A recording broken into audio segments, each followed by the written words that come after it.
যুবকেরা দোস্ত, ইসলামের জন্য, আগামীর পৃথিবীর জন্য, ইমাম মাহাদির সৈন্যের জন্য, দাজ্জালের মোকাবেলার জন্য, ঈসার বাহিনীর জন্য নওজোয়ান তোমাদেরকে বড় দরকার বাজান।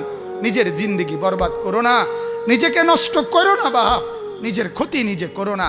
তু আগার মেয়েরা নিহি বনতা না বন আপনা তো বন। তুমি যদি আমার কোনো উপকার তোমার দ্বারা যদি নাও হয়, নিজের ক্ষতি করো না বাপ, নিজের ক্ষতি করো না। এক দরদি বন্ধু, এক দরদি ভাই, তোমার ইমানদার এক ভাই, আমি বলে গেলাম বাপ, একটা ছেলেও মোবাইলে অশ্লীল উলঙ্গ ছবি, নাচ গান, আর এই গান বাদ্য, জিনা ব্যভিচার, এই অশ্লীলতার মেয়ের পিছনে ঘোড়া, জিন্দিগির এই বরবাদি করো না বাপ। সেজদা করো, গোলামি করো, এবং হালাল পন্থায় যেই কোনো কর্ম করো, কাজের মধ্যে লেগে থাকো। আল্লাহ দুনিয়াও সুন্দর করবে, আখিরাতও সুন্দর করবে। আল্লাহ সবাইকে তৌফিক দান করেন, কবুল করেন। আল্লাহর নবী বলছেন, আকরাবু মা ইয়াকুনুল আবদু মির রাব্বিহি ওয়া হুয়া সাজিদ। আল্লাহর নবী বলেন, বান্দা যখন সেজদা করে, আল্লাহ তাআলা তখন বান্দাকে একদম ঘনিষ্ঠ করে নেয়, একেবারে আদর করে নেয়। আমার হযরত আল্লামা মুফতি মুশতাকুন নবী সাহেব বলে, বান্দা যখন সেজদা করে, আল্লাহ যেন খুশিতে কুদরতি ভাবে তার মাথায় এবং পিঠে হাত বুলায় দেয়, আদর করে হাত বুলায় দেয়। মাশাআল্লাহ, আমার বান্দা আনিস আসছো না, আমার সেজদা করলা, ঠিক আছে, আমি খুশি হইলাম। ইরফা রাসাক, মাথা তোলো, বসো, কিছু কইবা কি না কও। বান্দা বলে, আল্লাহ আত্তাহিয়াতু লিল্লাহ।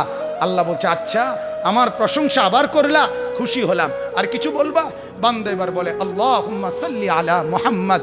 আল্লাহ বলে, বান্দা আমার বন্ধুর দুরূদ পড়লা, বন্ধুর প্রশংসাও করলা, ঠিক আছে, খুশি হইলাম, এবার কিছু বলবা?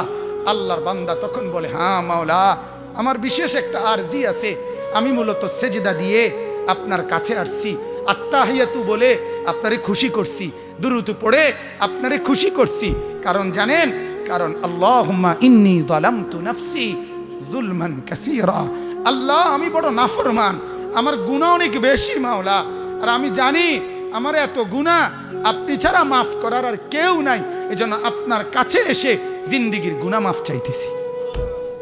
আল্লাহ তখন বলে, আরে বলস কি রে, এর থেকে দূরের থেকেও কেউ চোখের পানি ছাড়লে, কাকুতি মিনতি করলে দুনিয়ার মানুষও তো মাফ করে দেয়, আর এত কাছে আই না, আমার মতো রহমান আমি মাফ না করে রাখি কেমনে রে, যা মাফ।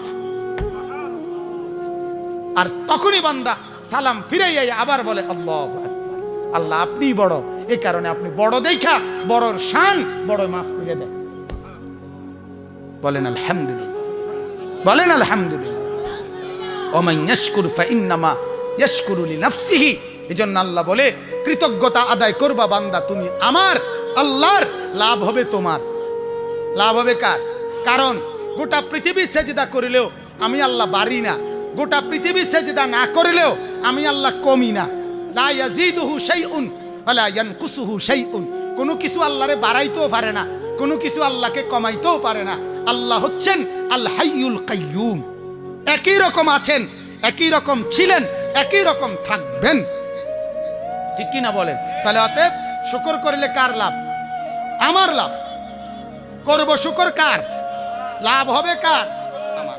ওমান ইয়াশকুর ফাইন্নামা ইয়াশকুরু লিনাফসি ওমান কাফারা। আল্লাহ বলেন, আর যদি আমার শুকর না করো, সেজদা না করো, গোলামি না করো, বন্দিগি না করো, ফাইন্নাল্লাহা গানি, আমি আল্লাহ অমুখাপেক্ষী। তোমার মতো বেড হই সেজদা না করলে আমার কোনো অসুবিধা নেই, আমি তোমার গণার ধরি না। হামিদ, তুমি আমার প্রশংসা না করিলে আমি একেবারে কইমা জামু, আমি এমনিতেই প্রশংসিত, কাজে তোমার প্রশংসার আমি তো আক্কা করি না। কইছিলাম তুমি করলে তোমার লাভ হইব দেখা, তোমার লাভ যেহেতু তুমি বুঝো নাই, তো ঠিক আছে। বলেন নাউজুবিল্লাহ। এজন্য আমরা ইনশাআল্লাহ শুরু থেকে এই পর্যন্ত আমার কথার খোলাসা এই ছিল, জওয়ান বলেন, নারী বলেন, পুরুষ বলেন, বৃদ্ধ বলেন, শক্ত হইলেও আমি সবাইকে বলতে চেষ্টা করছি শুধু এই কথাটা, মালিকের গোলামি, মালিকের সেজদা, কোরআন সুন্নাহর বুঝ, কোরআন সুন্নাহ মতে জিন্দেগি চালা, ইসলাম মেনে চলা, এটার মধ্যেই বরকত, এটার মধ্যে কামিয়াবি, এটার মধ্যে সফলতা, এটার মধ্যে শ্রেষ্ঠত্ব, এটার মধ্যে বহুধিক কল্যাণ। আর গোটা দুনিয়া সাজাইলেন আল্লাহকে নারাজ করে, আল্লাহর নাফরমানি করে, কিচ্ছু হয় নাই, তামসা ছাড়া আর কিছু হয় না। কি হয়েছে বলেন না? তামসা, তামসা, তামসা। আল্লাহ বলে তোমার সোফা ৮০,০০০ টাকা দিয়ে বানাইলো, এটা কবরে যাবে না, কিন্তু তোমার সেজদা শুধু কবরে না, জান্নাত পর্যন্ত নিবে তোমার। বলেন আলহামদুলিল্লাহ। আল্লাহ তাআলা, আমার ভাই আসছেন, এরপরও বসায় রাখা কিছু কথা বলে ফেললাম, ওনার অনুরোধেই বললাম। আল্লাহ তাআলা পুরা মজমা কবুল করেন। যত নওজোয়ান বসছেন, আল্লাহ আপনাদেরকে ঈমান আমলের দৌলত দান করেন।